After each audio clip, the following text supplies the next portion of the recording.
Hello everyone, I'm your hostess with the mostest, 8-Second Gaming, and in today's video we're going to be talking about how you can start to abuse Apex's ranked matchmaking. Because lately I've seen a lot of people complain about how broken the matchmaking system is, and yeah, it is broken, the evidence does support that. You see a lot of higher tier players in lower ranked lobbies, and they kind of mess around with the system a little bit, and it's making it harder for some people to climb. But by the end of this video you will start to understand how you can kill those higher ranked players and start to climb on your own. And if you guys are here watching this video, it's very clear that you want to start becoming better at Apex. You want to be that guy in the lobby that everyone fears. And if that's the case, then you need to check out the GameLeap website right now. Over there we have top level coaches creating up to 10 plus guides a week. And with those guides, you will have a solution to anything that you struggle with in Apex. Like seriously, think of a problem that you're having right now with your gameplay. Got something? Good, because that issue we have a solution for. So click the link in the description, pick yourself up a membership, or no more tickle fights before bed. But okay, let's hop into tip number 1, and first thing we have to talk about is meta for a reason. Now, I get it, people want to play their main. They want to play the legend that they have the most time on, that they know inside out and backwards, and that they understand how to use. But sometimes that isn't really the best thing to do.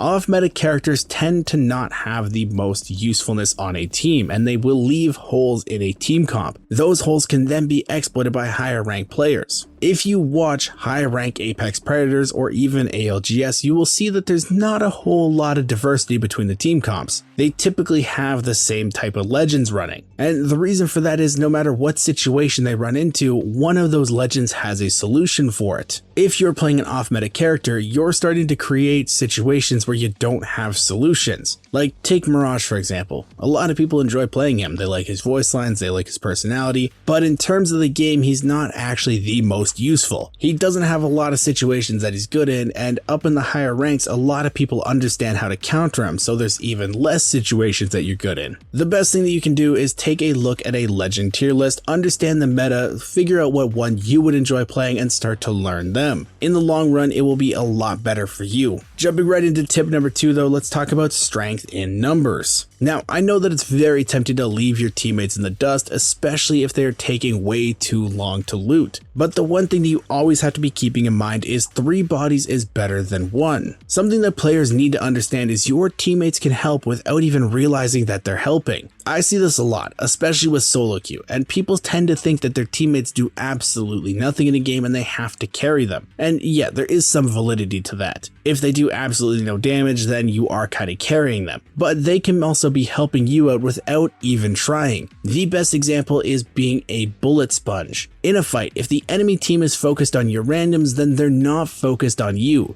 giving you options to take off angles potentially, or even as they're reloading, you can then try to one-clip somebody. This is something that really helped me personally with my solo queue climb to Masters. I would bait my teammates out so that the enemy team would try to focus them, and then I was free to do what I needed to do in a fight. And this helped me take control of a lot of fights and ended up giving me so much KP. And now some people might be wondering, is it a dick move to bait your teammates? And yeah, it kinda is. But if you win the fight, who really cares? Jumping into tip number 3 though, let's talk about the overconfidence of higher ranked players. Oftentimes when higher ranked players start to see that they're in a lower ranked lobby, they will run around with kind of this air of confidence. They will feel that they're untouchable, and they'll start to take fights that they normally wouldn't take. And this is the perfect time for you to then flip it against them and use that. To put this in example, I've been Predator twice. I've played in ALGS, I've made finals, I've fought against the best of the best that Apex has to offer. But I'll still die to gold or silver players sometimes because I get too confident. My ego takes over, I swing into a building that I shouldn't have swung into, and there's 3 peacekeepers staring at me and I die instantly. And it's not just me, it happens to other pro players too, or other high ranked players. They're not unkillable. If you get them to the point where they're overly aggressive and they want to get the fight over with, they will start to make mistakes. They'll put themselves in positions that they shouldn't be in, they'll leave their teammates behind, and that's when you can pounce on that opportunity. You kill them, then it's a 3v2, you can use your numbers advantage, kill the other two, and bam, you've just wiped the best squad in the lobby. And people might be saying, yeah, that seems pretty easy on paper, but in game it's a lot harder than that. But it actually isn't. If you actually start to pay attention in game and put this into practice, you'll see that people put themselves out of position a lot when they get overconfident. By being a little bit more mindful to it now, you'll start to understand how exactly you can use this in game. But now let's dive straight into tip number 4, and this is people seem to think that high ranked players are these supercomputers that know every single little tiny detail of the game, they're insane movement players, and they've also thought out every engagement 3 steps ahead. And that's straight up not true. Like, not even slightly true. High ranked players make mistakes all the time. And on top of making mistakes, people are learning stuff all the time. Like, even I learn new things all the time about the game. The way that a lot of high ranked players have gotten to the point where they are is because they've mastered one aspect of the game. The two most common are just raw pure gun skill or rotational knowledge. They either get there by killing people or by out-rotating them. Now eventually that will lead to hitting a plateau and you'll have to learn the other one. But for the most part, if you either know how to kill everyone in the lobby or rotate to endgame circles, you can at least hit diamond. Probably even masters if you have the time to grind it out. The reason that people fall into the trap of thinking that those high rank players are these supercomputers is because they fight them when they have the one aspect mastered. You fight somebody that has the raw gun skill and they kill you in a couple seconds and you're like, wow, he's really good. Or you try to get to an endgame spot and everything's taken and you're like, oh wow, they know how to read circles. But the team that wiped you in a blink of an eye has no idea where the game's gonna end. And the team that's in circle has no idea how to fight you in an open field. Everyone has their preferred playstyle, and that leads directly into tip number 5. Don't let people force you into thinking that one playstyle is better than others. There are 3 main playstyles in the game right now. There's zone, hybrid, and edge. And every single one of those playstyles has its ups and downs, and no one is better than another. In order to actually climb in Apex, you need to be able to get kills and placement. Right now they go hand in hand. If you get a ton of placement points but no kills, then you don't really get a whole lot of points. On the other hand, if you get a bunch of kills but no placement points, those kills aren't really worth a whole lot. So each part has their ups and downs. Edge gets a lot of kills but risks the placement points. Zone gets a lot of placement points but doesn't really get a lot of kills until the end game. And hybrid players just kind of go with the flow. If they're in zone, then they'll get an end game spot, but if they're on edge, then they'll try and fight teams. And the way that you kind of decide what you as a player want to do is just see what you like doing. Do you like being highly aggressive? Well, then you're an edge player. Or do you like really methodically thinking out every little aspect of the game? Well, then you're probably a zone player. I can't really tell you how to pick a playstyle because it's really just based as you as a player, and it's what you want to do. So just kind of think about it and then pick a playstyle. After that, you can build a team comp around it, you can learn a few tips and tricks about it, and then you will start to really climb. But now I know for certain that some people have a few more questions that I just couldn't answer in this one video. So if you guys have something that you want answered, drop a comment down below and I will do my best to answer every single one of them.